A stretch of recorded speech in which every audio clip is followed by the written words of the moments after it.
자, 선생님들 이제 두 번째 강의 영상입니다. 첫 번째 강의 영상에서는 이 사회복지 파트가 참 어려운데 어떻게 공부를 하면 좋을지, 그래서 제가 가지고 있는 여러 가지 정보에 대해서 좀 같이 공유를 했는데 어떻게 도움이 되셨는지 모르겠습니다.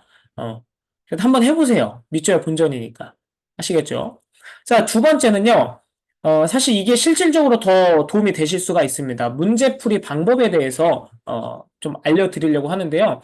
문제풀이라는 것은 선생님들이 열심히 머릿속에 지식을 넣어서 실제 시험 현장에 가가지고 이제 문제를 읽고 그거에 대한 정답을 찾으시는 이 과정들인데 사실 이 문제 푸는 것도 어느 정도 요령과 방법이란 게 있거든요. 그래서 이런 부분들을 어떻게 문제를 푸시면 선생님들이 조금 더 쉽게 또는 정확하게 답을 찾으실 수 있을까 이 부분을 제가 한번 고민을 해보고 이 영상을 준비하게 되었습니다.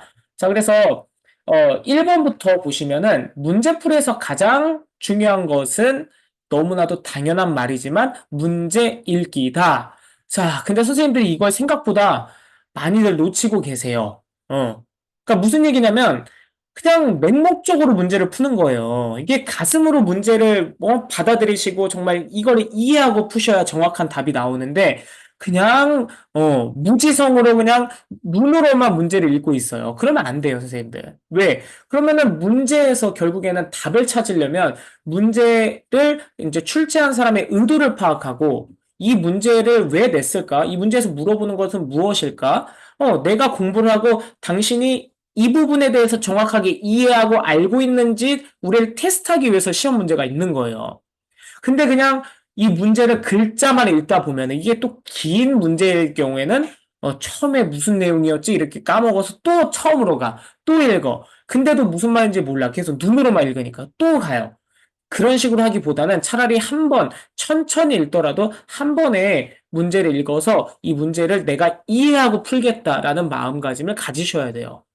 그래서 실제 선생님들이 문제를 대하는 태도가 너무나도 중요한 게 나는 이 문제를 이해하고 풀 수 있다라는 자신감을 가지고 문제에 접근하는 것과 나는 자신 없어. 내가 이 문제를 맞출 수 있을까 생각하고 문제 푸는 거는 천지 차이예요. 똑같이 공부를 해도 답이 나오느냐 안 나오느냐가 결정될 수도 있습니다, 실제로.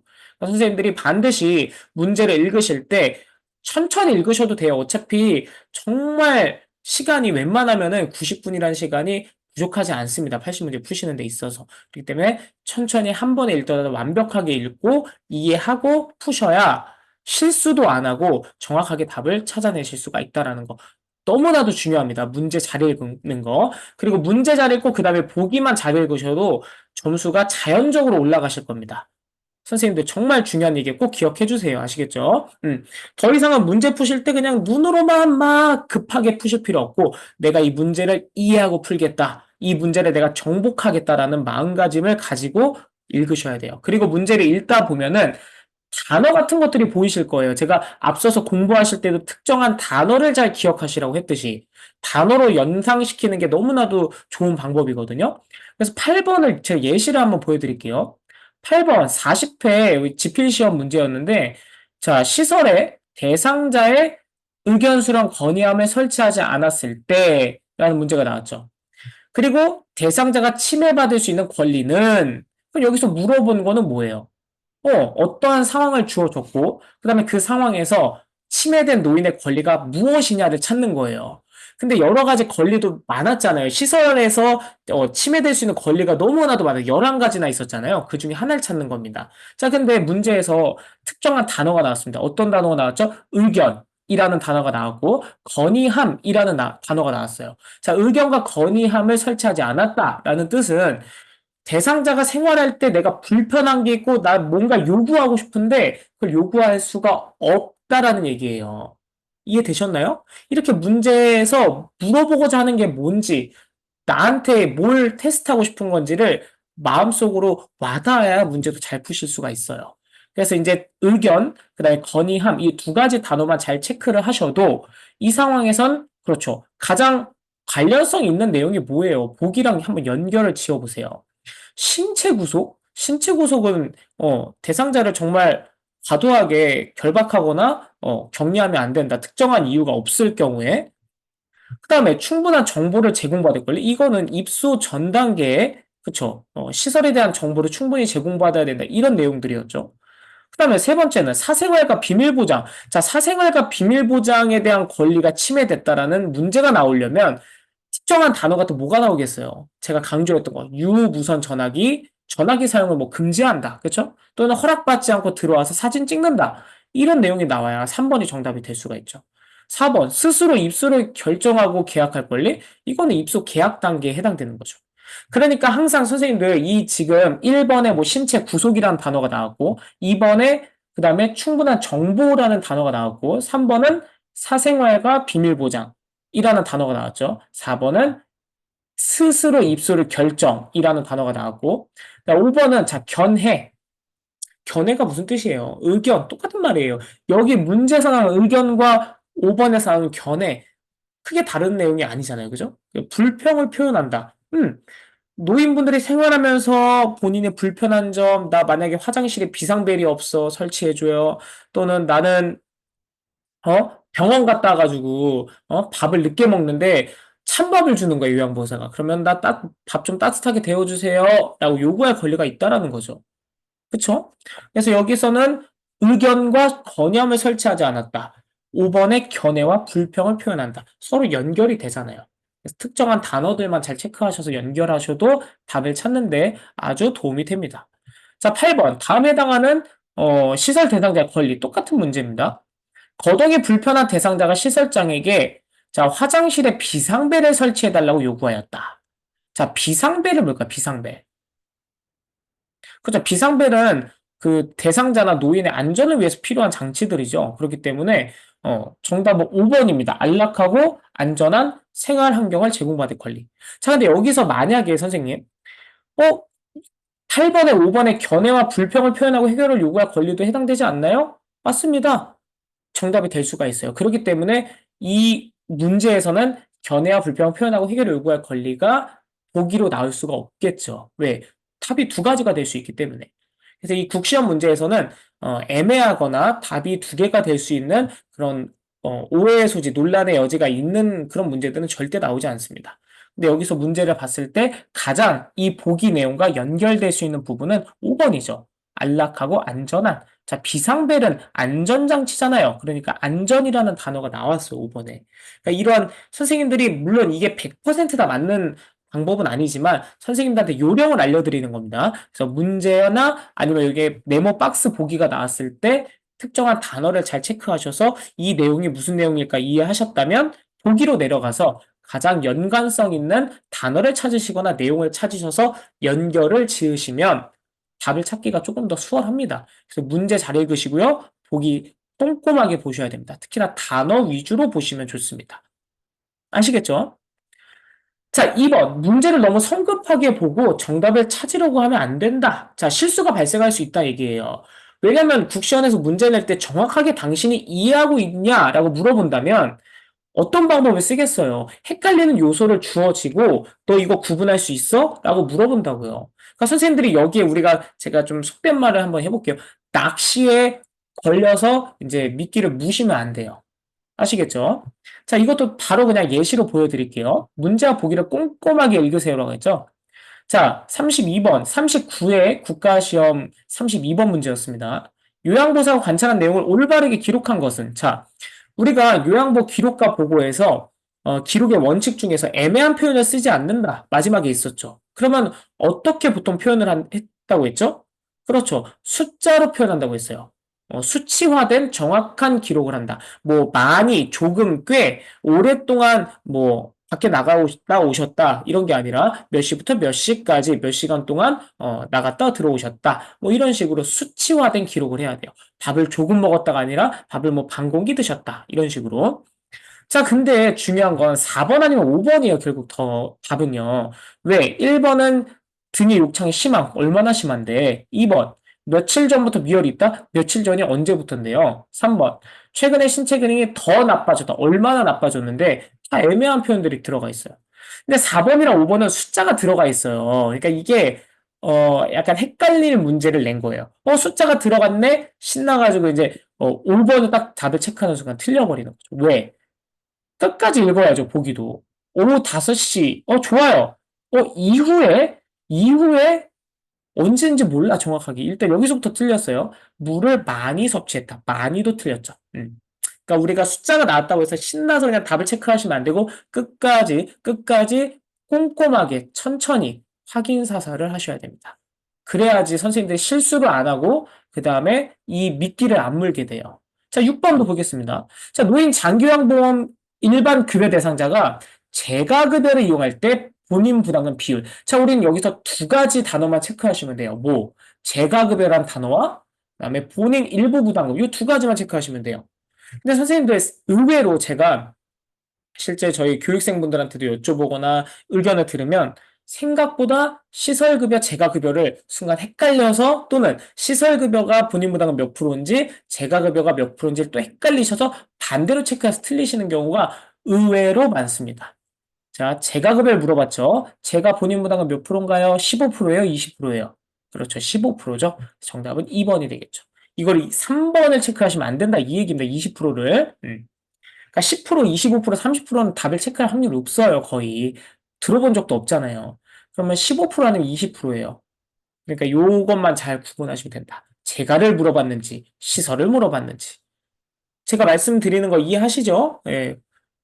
낚이시면 안 돼요, 선생님들. 자, 3번. 보기를 하나씩 지워가면서 푼다. 이거는 실제로 제가 문제 풀 때 쓰는 방법들입니다.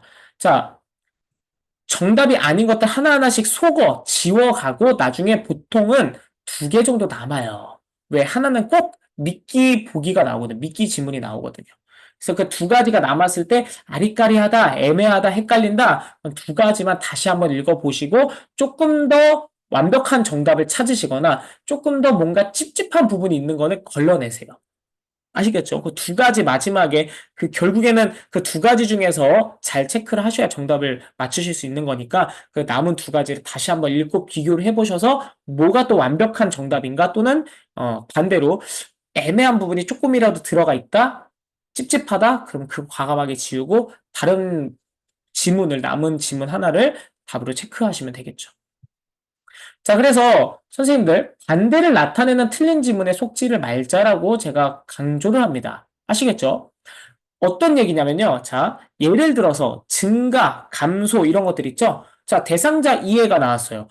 노인의 신체적 특성으로 옳은 것은 자, 신체 기능 중에서도 면역 능력이 저하한다. 맞아요, 틀려요? 맞죠? 근데 면역 능력이 증가한다. 그럼 맞아요, 틀려요? 틀리죠? 그러니까 항상 문제를 가장 내기 편하고 좋은 것들은 증가하는 내용을 가지고 반대로 감소합니다라고 틀린 지문을 내는 거고요. 오른쪽이면 왼쪽으로, 그쵸? 그 다음에 선생님들 건강보험료랑 장기요양보험료를 징수할 때는 통합징수예요? 아니면 독립징수예요? 그렇죠. 통합징수하고. 하지만 회계처리는 독립회계처리하죠. 우리 재원조달할 때 배우셨죠? 근데 이것도 반대로 낸다 이 얘기예요. 그러니까 항상 어떤 특정한 내용들이 있다. 그 반대 개념을 틀린 지문으로 내는 경우가 제일 많다라는 거. 그러니까 꼼꼼하게 읽으셔야 된다 이 얘기입니다. 아시겠죠? 만약에 건강보험료, 장기요양보험료, 통합징수, 독립회계가 맞는 건데 갑자기 독립적으로 징수해요? 틀린 거죠. 또는 통합회계 처리합니다? 틀린 거죠. 반대로 가요. 둘 다 맞는 거죠. 이해되셨죠? 이런 식으로 문제가 나온다는 겁니다. 그래서 2번이랑 똑같은 결론을 낼 수밖에 없는 것이 꼼꼼하게 문제와 지문을 읽으셔야 된다. 아시겠죠? 그 다음에 또 한 가지 자주 나오는 보기 유형은 행위의 주체를 바꾸는 경우도 굉장히 많이 일어나요. 특히나 노인 장기요양보험 제도 관련된 문제가 나올 때, 노인 장기요양보험의 보험자 어디였어요? 보험자. 그렇죠. 국민건강보험공단이죠. 근데 이거를 근로복지공단이다. 장기요양보험의 보험자는 근로복지공단이다. 이런 식으로 주체를 바꿔서 틀린 지문을 냅니다. 당연히 틀린 지문이죠. 그 다음에 만약에 장기요양 인정 신청을 했어요. 등급 판정 신청을 했어. 근데 공단에서 직원이 나와서 방문조사를 하는 건데 이거를 장기요양 기관장이 나와서 방문조사합니다. 자주 나오잖아요. 틀린 지문으로. 틀렸죠. 공단 직원이죠. 장기요양 기관장이 나와서 조사하는 게 아니라. 이런 식으로 행위의 주체를 바꾸는 경우도 많이 있으니 보기도 꼼꼼하게 읽으셔야 돼요. 뭐가 그렇게 급해요, 선생님? 시간 많이 있으니까 천천히 꼼꼼하게 문제, 그다음에 보기 하나하나 지어가면서 문제랑 보기랑 잘 연관을 지어서 생각을 해보시고요. 특정한 단어를 잘 체크를 하셔야 합니다. 자, 4번 문제, 41일 문제네요. 장기요양보험 제도에 대한 설명으로 옳은 것은 하나씩 지워가는 거예요, 선생님. 주야간보호가 시설급여인가요? 틀렸죠. 재가급여죠. 1번 지워요. 이렇게 찍어요. 그 다음에 2번 장교양 등급은 1등급에 3등급, 4등급이 1에서 3등급이 아니라 1에서 5등급의 인지지원까지 총 6개 등급으로 나눠져 있죠? 틀렸습니다. 3번 안정적 노후를 위한 소득 보장을 목적으로 한다. 안정적 노후를 위한 소득 보장은요. 국민연금 또는 기초연금이에요. 노후의 소득을 보장하는 거. 그렇죠? 4번 장기요양보험의 보험자는 국민건강보험공단이다. 맞죠? 4번이 정답이 될 것이고요. 5번도 읽어봐요. 답이 나와도 선생님 끝까지 보기 읽으셔야 돼요. 제가 한 가지 더 말씀드리면 선생님들이 1번부터 답이 나오면 또 그거 가지고 또 당황하셔요. 1번부터 답이 아닌 거 아니야? 1번이 답인데 뭔가 내가 자신이 없으면요. 확인사살하면 되잖아요. 2번, 3번, 4번, 5번이 틀렸다는 것을 확인하시면 되잖아요. 끝까지 읽으셔요. 아시겠죠? 그 다음에 5번, 장교양보험의 사업은 건강보험 심사 평가원이 관장한다? 관장하는 건 선생님 제가 관장 거꾸로 하시라고 했죠? 장관, 보건복지부 장관, 그쵸? 음. 자, 5번, 장교양보험 제도의 재원 조달 및 비용 청구에 관한 설명으로 옳은 것은 1번, 장교양보험료와 건강보험료, 제가 방금도 얘기했던 거, 통합회계가 아니라 독립회계죠? 1번 틀렸죠? 지워요. 통합회계가 아니라 독립회계. 2번, 재원은 보험료, 국가지원금, 보험, 본인 부담금으로 구성된다. 정답이죠? 근데 만약에 여기서 한 가지라도 빠져 있다? 그러면 틀린 거죠. 이해되셨나요? 꼼꼼하게 읽으셔야 돼요. 장기요양기관은 급여 비용을 근로복지공단에 청구한다? 아니죠. 급여 비용을 국민건강보험공단에 신청을 하죠. 자, 국민건강보험공단은 급여 비용을 등급판정위원회에 지급한다. 급여 비용을 누가 신청했어요? 장기요양 기관에서 신청해서 뜬금없이 등급판정위원회에 왜 지급해요? 장기요양 기관에 지급하는 거죠. 자, 5번. 의료급여 수급권자의 급여 비용은 장기요양 기관이 부담한다가 아니라 국가에서 부담하는 거죠. 보건복지부, 국민건강보험공단에서. 이런 식으로 선생님들 보기를 하나하나 지어가고요. 정확하게 문제를 읽고 이해하고 푸실 때 보기랑 잘 연관을 지으셔야 된다는 거. 자, 마지막으로 4번은요. 시험 시간은 90분이죠. 그리고 다시 돌아오지 않아요, 기회가. 물론 CBT 시험이 자주 있다고는 하나, 만약에 인원이 다 차면은, 계속해서 시험에 밀리실 수도 있어요. 그러니까, 한 번에 합격하셔야 돼, 한 번에. 뒤에 배수의 진을 쳤다라고 생각하시고, 90분, 이러나 저러나 그 30분 일찍 나가서 뭐 하실 거예요, 솔직히. 그쵸? 그러니까 끝까지 최선을 다해서 다 풀어도 뭐 해야 돼요? 다 풀고 시간이 나오면 나 집에 빨리 가야지 이게 아니라 제출하기 전에 문제의 답을 다 체크했는지 또는 내가 문제를 답을 맞게 체크했는지 반드시 검토하셔야 됩니다. 다시 1번부터 가서 검토하시고 답안 제출하세요. 되도록 본인의 판단으로 결정한 정답은 수정하지 말자. 제가 아주 그냥 줄기차게 강조하는 겁니다. 우리 학원 선생님들한테도 제발 다 고치지 마세요 라고 말씀드려요. 물론 고쳐서 맞추실 수도 있지만 그냥 처음에 내가 답을 결정했으면 고치지 마세요. 웬만하면요. 아시겠죠? 틀린 경우가 더 많더라고요. 자, 주요 내용 다시 한번 마지막 정리를 하면 핵심 단어 잘 체크하세요. 핵심 단어. 문제든 보기든. 그 다음에 반복 학습하셔야 됩니다. 복습이 생명이에요. 보고 또 보고 보고 또 보고. 아시겠죠? 그 다음에 문제랑 보기를 꼼꼼하게 읽으세요. 제발 뭐가 급해요. 뒤에서 누가 안 잡아가요. 문제 이해를 하고 푸셔야 된다고 했죠. 아시겠죠? 마음가짐을 달리 하셔야 돼요, 이제는요. 문제 단어 잘 체크하셔서 이해하고 푸셔야 됩니다. 그 다음에 문제의 출제 의도를 파악하셔야 되고요. 하나씩 보기를 지워가세요. 그 다음에 답은 고치지 마시고요. 90분 끝까지 최선을 다해서 푸셔야 한다는 거. 아시겠죠? 자, 여기까지입니다.